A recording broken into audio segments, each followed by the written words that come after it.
वैदिक काल से संबंधित महत्वपूर्ण प्रश्नों को। पहला प्रश्न है, निम्नलिखित में से कौन सा वैदिक लेख पहली बार पुनर्जन्म के सिद्धांत की प्रणालीगत व्याख्या देता है? ऑप्शन है छांदोग्य उपनिषद, मुंडकोपनिषद, शतपथ ब्राह्मण या बृहदारण्यक उपनिषद। तो सही उत्तर है शतपथ ब्राह्मण, ऑप्शन सी। याद रखिएगा, सबसे पहले पुनर्जन्म के सिद्धांत की प्रणालीगत व्याख्या शतपथ ब्राह्मण में वर्णित है। अगला प्रश्न है, प्राचीन भारतीय लेखों के अनुसार निम्नलिखित में से कौन सी दो नदियों के बीच की भूमि ब्रह्मवर्त कहलाती है? तो सही उत्तर है सरस्वती नदी और दृश्यवती नदी। देखिए ऑप्शन ए आपका सही उत्तर है। दोस्तों, वैदिक और परवर्ती काल में ब्रह्मवर्त पंजाब का वह भाग था जो सरस्वती और दृश्यवती नदियों के मध्य स्थित था। ऑप्शन ए आपका सही उत्तर है। अगला प्रश्न है, तमसो माँ ज्योतिर्गमय या हमें अंधकार से प्रकाश की ओर ले चलो, ये किस उपनिषद में आता है?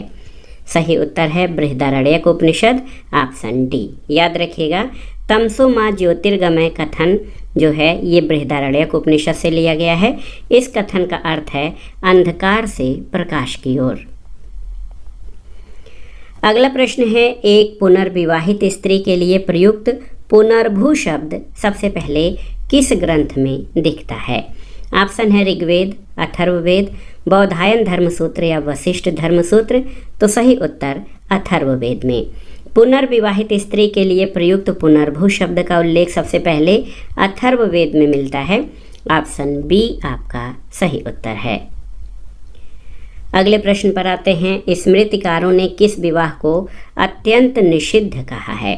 ऑप्शन है अनुलोम, प्रतिलोम, सहजात या सगोत्र। तो सही उत्तर सगोत्र विवाह को। दोस्तों, स्मृतिकारों ने सगोत्र या समान गोत्र, प्रवर और पिंड में विवाह करना वर्जित बताया है। पाश्चात्य संस्कृतियों में विवाह को जहां एक संविदा मात्र माना गया है, वहीं हिंदू संस्कृति में इसे कभी भी समाप्त न होने वाली संस्था माना गया है। स्मृति ग्रंथों में विवाह के 8 प्रकारों का वर्णन मिलता है। ब्रह्म विवाह, दैव विवाह, आर्ष विवाह, प्रजापत्य विवाह, असुर विवाह, गांधर्व विवाह, राक्षस और पैशाच। इनमें से प्रथम 4 को प्रशस्त और अंतिम 4 को अप्रशस्त कहा गया है। अगला प्रश्न है, किस ग्रंथ में अवतारवाद की चर्चा है? आपको बताना है। ऑप्शन है ऐतरेय ब्राह्मण, कौशिकी उपनिषद, मनुस्मृति या भगवत गीता। तो सही उत्तर भगवत गीता में। याद रखिएगा, श्रीमद् भगवत गीता मौलिक रूप से संस्कृत भाषा में लिखी गई थी। ये प्राचीन धार्मिक ग्रंथ महाभारत का एक भाग है। अवतारवाद संबंधी विस्तृत चर्चा इसी ग्रंथ में की गई है, जिसमें कृष्ण ने अर्जुन को समझाते हुए कहा है कि यदा यदा ही धर्मस्य ग्लानिर्भवति भारत, अभ्युत्थानम धर्मस्य तदात्मानं सृजाम्यहम्। तो हे अर्जुन, जब जब धर्म की हानि और अधर्म की वृद्धि होती है, तब मैं प्रकट या अवतरित होता हूँ। अगला है कि निम्नलिखित में से किस ग्रंथ में जल प्लावन की कथा का वर्णन है? आपको बताना है। तो उत्तर है शतपथ ब्राह्मण में जल प्लावन की कथा का वर्णन है। शतपथ ब्राह्मण यजुर्वेद का ब्राह्मण है। प्राचीन इतिहास के साधन के रूप में वैदिक साहित्य में ऋग्वेद के बाद शतपथ ब्राह्मण का स्थान आता है। इसके रचयिता महर्षि याज्ञवल्क माने जाते हैं। इस ब्राह्मण में जल प्लावन कथा का वर्णन मिलता है। अगला प्रश्न है, प्राचीन भारतीय जिस विवाह में कन्या के पिता को गो मिथुन देने की शर्त होती थी, उसे कहते थे आर्ष, ब्राह्म, दैव या प्रजापत्य। तो सही उत्तर आर्ष विवाह। प्राचीन भारतीय विवाह परंपरा में आर्ष विवाह में कन्या के पिता को गो मिथुन देने की शर्त होती थी। विवाह के 2 प्रकार हैं मूल रूप से, प्रशस्त और अप्रशस्त। प्रशस्त विवाह में ब्रह्म विवाह, दैव विवाह, आर्ष विवाह और प्रजापत्य विवाह हैं, जबकि अप्रशस्त में असुर, गंधर्व, राक्षस और पैशाच विवाह हैं। ब्रह्म विवाह में लड़की का पिता वेदज्ञ और शीलवान वर खोजकर कुछ उपहारों के साथ अपनी लड़की का विवाह करता था। दैव विवाह में जो पुरोहित दोष रहित यज्ञ संपादित कर देता है, उसी से कन्या का पिता अपनी पुत्री का विवाह कर देता है। प्रजापत्य विवाह लगभग ब्रह्म विवाह जैसा ही है।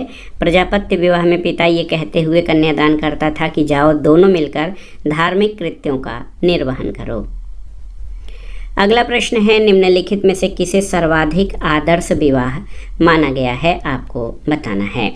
ऑप्शन है दैव विवाह, ब्रह्म विवाह, आर्ष विवाह या प्रजापत्य विवाह। तो सही उत्तर ब्रह्म विवाह को, ब्रह्म को सर्वाधिक आदर्श विवाह माना गया है। इसमें पिता सावधानी पूर्वक वेदज्ञ और शीलवान वर का चयन करने के बाद उसे घर बुलाता था, उसकी पूजा करके वस्त्राभूषणों से सुसज्जित कन्या को उसे प्रदान करता था। अगला प्रश्न है, सूची 1 की संहिताओं को सूची 2 के ब्राह्मणों से सुमेलित कीजिए और नीचे दिए गए कूट से सही उत्तर का चयन करिए। इसमें आप देख सकते हैं ऋग्वेद का कौशितकी ब्राह्मण हो जाएगा, यजुर्वेद का तैत्तिरीय ब्राह्मण, सामवेद का पंचविश ब्राह्मण या तांड्य ब्राह्मण हो जाएगा और अथर्ववेद का गोपथ ब्राह्मण। तो 2 1 4 3 यहाँ पर मिलान करते हैं, 2 1 4 3 ऑप्शन सी आपका सही सुमेलन हो जाएगा। तो याद रखिएगा, ऋग्वेद का कौशितकी ब्राह्मण, यजुर्वेद का तैत्तिरीय ब्राह्मण, सामवेद का पंचविश या तांड्य ब्राह्मण और अथर्ववेद का गोपथ ब्राह्मण आपका सही मिलान है। अगला प्रश्न है, निम्नलिखित में से किसका संदर्भ फल, जलावन, लकड़ी, फूलों आदि की समय समय पर की जाती रही आपूर्ति से है, जिसे राजा को देने के लिए ग्रामीण बाध्य थे? भाग, भोग, बल या हिरण्य? तो सही उत्तर है भोग, ऑप्शन बी। उत्तर वैदिक ग्रंथों से पता चलता है कि राजा अपने सामान्य कुलजनों या अन्य जनों से जो विष कहलाते थे स्वेच्छा से दी गई भेंट प्राप्त करता था, जो भोग यानी चढ़ावा कहलाती थी, लेकिन राजा ने भेंट प्राप्त करने की प्रथा को अपना अधिकार बना लिया। अगला प्रश्न है, वैदिकोत्तर समाज के बारे में कौन सा कथन सत्य नहीं है, आपको बताना है। मासिक धर्म वाली किसी पत्नी या महिला को यज्ञ में भाग लेने की मान्यता नहीं थी, सही है। यज्ञों में श्रोता के बतौर एक पत्नी ही स्वतंत्र रूप से भाग ले सकती थी, गलत है। कुछ ग्रंथों के अनुसार यज्ञों में पत्नी की अनुपस्थिति में उसके स्थान पर सोने या घास का कोई पुतला प्रयुक्त किया जा सकता था, सही है। और केवल विवाहित व्यक्ति ही अपनी वैध पत्नी के साथ किसी यज्ञ में यजमान बन सकता था, सही है। तो ऑप्शन बी आपका सही नहीं है। दोस्तों, यज्ञ के समय स्त्रियों को श्रोता के रूप में एक साथ कई पत्नियों को स्वतंत्र रूप से भाग लेने का अधिकार था। मैत्रायणी संहिता में मनु की 10 पत्नियों का उल्लेख हुआ है जो यज्ञ के श्रोता के रूप में भाग ले सकती थीं। अगला प्रश्न है, प्राचीन भारतीय व्यवस्था में किस विवाह को अनैतिक माना गया है, आपको बताना है। ऑप्शन है, देखिए, दैव विवाह, असुर विवाह, आर्ष विवाह या प्रजापत्य विवाह। तो सही उत्तर है असुर विवाह, ऑप्शन बी। बहुत ही महत्वपूर्ण प्रश्न है, प्राचीन भारतीय व्यवस्था में असुर विवाह को अनैतिक माना गया है। स्मृतिकारों ने इसकी निंदा की है। एक प्रकार से ये कन्या की बिक्री थी। मनुस्मृति के अनुसार जहां वर कन्या के संबंधियों को अथवा स्वयं कन्या को धन देकर स्वेच्छा से उसे ग्रहण करता है वो असुर विवाह होता है। अल्टेकर के अनुसार प्राचीन असीरियन समाज में कन्याओं की बिक्री प्रथा प्रचलित थी और उसी के प्रभाव से भारतीय समाज में इसका प्रचलन हुआ होगा। अगला प्रश्न है, निम्नलिखित में से कौन सा ग्रंथ पुरुष मेध यज्ञ के समय बलि पीड़ितों की सूची में शिल्प और व्यवसायों की एक लंबी तालिका प्रस्तुत करता है? ऑप्शन है वाजस्नेयी संहिता, अथर्ववेद, शतपथ ब्राह्मण या तैत्तिरीय आरण्यक। तो सही उत्तर है वाजस्नेयी संहिता, ऑप्शन ए। यजुर्वेद के 2 भाग हैं, कृष्ण यजुर्वेद और शुक्ल यजुर्वेद। शुक्ल यजुर्वेद की संहिताओं को वाजस्नेय भी कहा गया है। इसमें पुरुष मेध यज्ञ के समय बलि पीड़ितों की सूची दी गई है जिसमें शिल्प और व्यवसायों का उल्लेख किया गया है। अगला प्रश्न है, तैत्तिरीय संहिता में उल्लिखित कुसीद शब्द किसके लिए प्रयुक्त होता था, आपको बताना है। तो सही उत्तर है ऋण के लिए, ऑप्शन ए। देखिए, बहुत ही महत्वपूर्ण प्रश्न है आपका। तैत्तिरीय संहिता में ऋण के लिए कुसीद और शतपथ ब्राह्मण में उधार देने वाले के लिए कुसीदिन शब्द मिलता है। तैत्तिरीय ब्राह्मण में 3 ऋण और 5 महायज्ञों का उल्लेख मिलता है। तैत्तिरीय उपनिषद में सदा सत्य बोलो, खूब अन्न उपजाओ, अतिथि देवो भव आदि वाक्यों का उल्लेख मिलता है। अगले प्रश्न पर आते हैं, वाजस्नेय निम्नलिखित में से किस वेद से संबंधित है? ऋग्वेद, सामवेद, यजुर्वेद या अथर्ववेद? तो सही उत्तर यजुर्वेद, ऑप्शन सी। वाजस्नेय का संबंध यजुर्वेद से है। शुक्ल यजुर्वेद की संहिताओं को वाजस्नेय कहा गया है। यजुर्वेद में स्रोत और कर्मकांड का वर्णन है। ये वेद गद्य और पद्य दोनों में है। यजुर्वेद के कर्मकांडों को संपन्न कराने वाले पुरोहित को अर्धव्य कहा जाता था। कृष्ण यजुर्वेद और शुक्ल यजुर्वेद इसकी दो शाखाएं हैं। शतपथ ब्राह्मण शुक्ल यजुर्वेद का ब्राह्मण ग्रंथ है और ऋग्वेद, यजुर्वेद और सामवेद को वेद त्रयी कहा जाता है। अगला प्रश्न है, किस सम्मेलन को नरिस्ता कहा जाता था, जिसका अर्थ एक ऐसा संकल्प है जिसे तोड़ा नहीं जा सकता था। ऑप्शन है विधाता, गण, समिति या सभा। तो सही उत्तर सभा, ऑप्शन डी। याद रखिएगा, सभा, समिति, विदथ और गण वैदिक काल की प्रशासन संस्थाएं थी। सभा को नरिस्ता कहा जाता था, जिसका अर्थ एक ऐसा संकल्प है जिसे तोड़ा नहीं जा सकता। सभा को किलवत अस्पद भी कहा गया है, जिसका अर्थ है पाप का विमोचन करने वाली। सभा कुलीन वर्गों की संस्था थी, ये कुछ न्यायिक कार्य भी करती थी। समिति साधारण लोगों की संस्था थी और इसके अध्यक्ष को ईशान कहा गया। महत्वपूर्ण कार्य राजा का चुनाव करना था। विदथ को विशिष्ट संस्था के रूप में माना गया है, जिसमें वृद्धों और विद्वानों की सहभागिता होती थी और गण के विषय में कुछ स्पष्ट नहीं है। अगला प्रश्न है, निम्नलिखित में से वैदिक साहित्य में कौन सा शामिल नहीं है। देखिए, संहिताएं, स्मृतियां, आरण्यक और उपनिषद। तो सही उत्तर स्मृतियां। वैदिक साहित्य को श्रुति कहा जाता है। श्रुति का शाब्दिक अर्थ सुना हुआ। संहिताएं, आरण्यक, उपनिषद और ब्राह्मण ग्रंथ वैदिक साहित्य में शामिल हैं, जबकि स्मृतियों की रचना सूत्र काल में हुई थी। तो स्मृतियां वैदिक साहित्य में शामिल नहीं हैं। ऑप्शन बी आपका सही उत्तर है। अगला प्रश्न है, श्रौत सूत्र का संबंध किससे माना जाता है, आपको बताना है। गृह संस्कार से, यज्ञ से, हवन कुंड से या धर्म से। तो सही उत्तर यज्ञ से। श्रौत सूत्र में यज्ञ विधि विधानों की विस्तार से चर्चा है, इस प्रकार ये यज्ञ से संबंधित माना जाता है। श्रौत सूत्र नितांत कर्मकांडी होने के कारण ऐतिहासिक दृष्टि से महत्वपूर्ण नहीं है। गृह सूत्र गृह कर्मकांडों और यज्ञों जिसका अनुष्ठान गृहस्थ के लिए आवश्यक था, इसका विवरण प्रस्तुत करते हैं। धर्म सूत्र में राजनीति, विधि और व्यवहार से संबंधित विषयों का प्रतिपादन किया गया है और सूत्रों में गौतम धर्म सूत्र सबसे प्राचीन माना गया है। अगला प्रश्न है, निम्नलिखित में से कौन वेदांग का हिस्सा नहीं है, आपको बताना है। ज्योतिष, कल्प, निरुक्त और आगम। तो सही उत्तर आगम जो है ये वेदांग का हिस्सा नहीं है। आगम वेदांग का हिस्सा नहीं है, ये जैन धर्म से संबंधित हैं। वेदांगों की कुल संख्या 6 है। शिक्षा, कल्प, ज्योतिष, छंद, निरुक्त और व्याकरण, ये 6 वेदांग हैं। इसमें आगम शामिल नहीं है।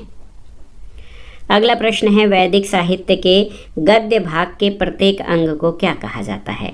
ऋचा, संहिता, साम या यजुष। तो सही उत्तर है यजुष, ऑप्शन डी। यजुष वैदिक साहित्य के गद्य भाग के प्रत्येक अंग को कहा जाता है। यजुष का शाब्दिक अर्थ यज्ञ होता है। यजुर्वेद की रचना गद्य और पद्य में की गई है। यजुर्वेद एक कर्मकांडी वेद है। इसका पाठ अर्धव्य पुरोहित द्वारा किया जाता है। इसे यज्ञ वेद और अर्धव्य वेद भी कहते हैं। अगला है, निरुक्त निम्नलिखित में से किससे संबंधित है, आपको बताना है। निरुक्त किससे संबंधित है, आपको बताना है। संगीत, व्याकरण, दर्शन या नृत्य। तो सही उत्तर व्याकरण, ऑप्शन बी।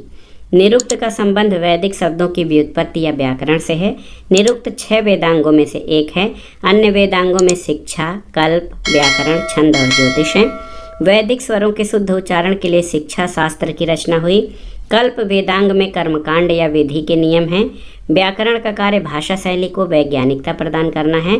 प्राचीनतम व्याकरण ग्रंथ पाणिनि की अष्टाध्यायी है। पद्यों को चरणों में सूत्रबद्ध करने के लिए छंद की रचना की गई और ज्योतिष में ब्रह्मांड और नक्षत्रों के बारे में भविष्यवाणी है और ये सभी वेदांग के 6 अंग हैं।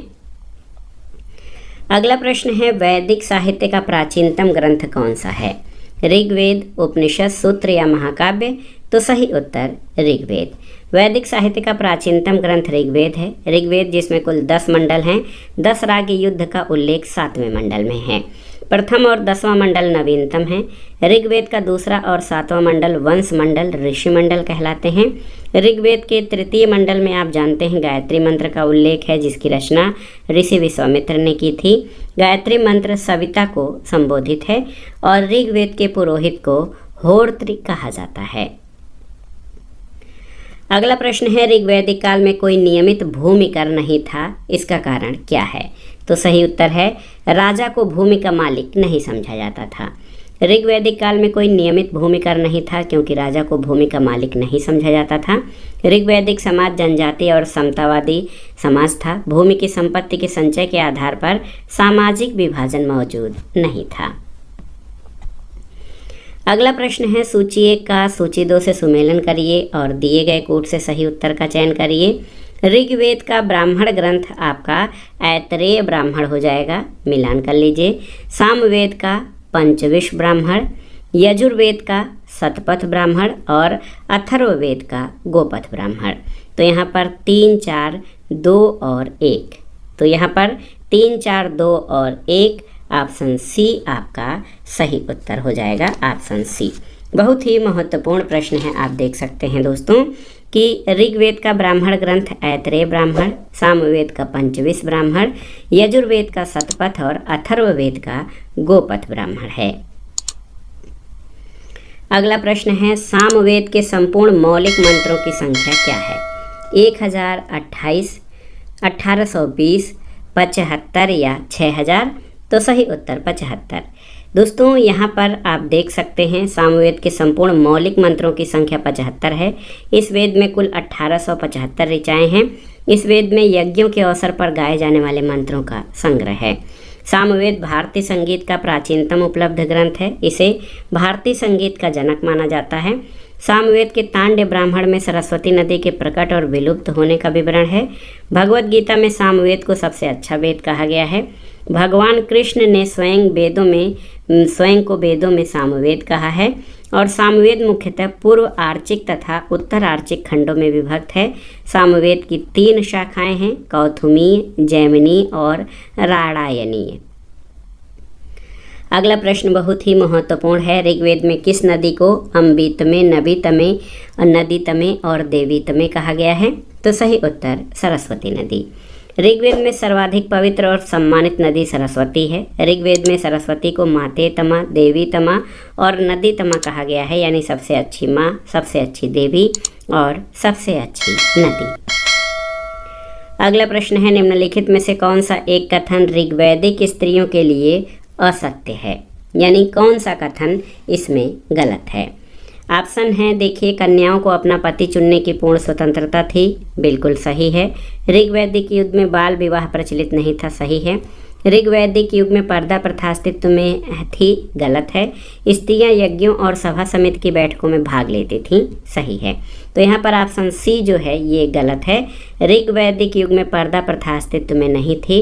गुप्तकालीन साहित्य से उच्च वर्ग की स्त्रियों में पर्दा प्रथा की जानकारी मिलती है। बाणभट्ट के हर्षचरित्र और कालिदास के अभिज्ञान शाकुंतलम में पर्दा यानी अगगुंठन का जिक्र मिलता है, लेकिन गुप्त काल में पर्दे की प्रथा का अधिक विकास नहीं हुआ था। अगला प्रश्न है, ऋग्वेद में तसर निम्नलिखित में से किसके लिए प्रयुक्त हुआ है? तसर चरखी के लिए, बुनकर के लिए, रथ के लिए या लगाम के लिए? तो सही उत्तर चरखी के लिए। ऋग्वैदिक कालीन संस्कृति मूलतः ग्रामीण थी। उनके जीवन का मूलभूत आधार कृषि और पशुपालन था। कृषि योग्य भूमि क्षेत्र को उर्वरा कहा जाता था। ऋग्वेद में लांगल और सीर जो है हल के लिए, तसर चरखी के लिए, अस्म चक्र रहट की चरखी के लिए, हंसिया के लिए श्रेणी, कूप तथा आवट खोदकर बने हुए गड्ढे, नहर को कुल्या, ध्याता और द्रविता भट्टी में धातु गलाने वाले को, कुलाल मिट्टी के बर्तन बनाने वाले को कहा गया है। इसके अतिरिक्त वैद्य को भिषक, नाई को वाप्त्री, गायक, वादक, नर्तक और सुरा बेचने वालों का भी अलग वर्ग होता था।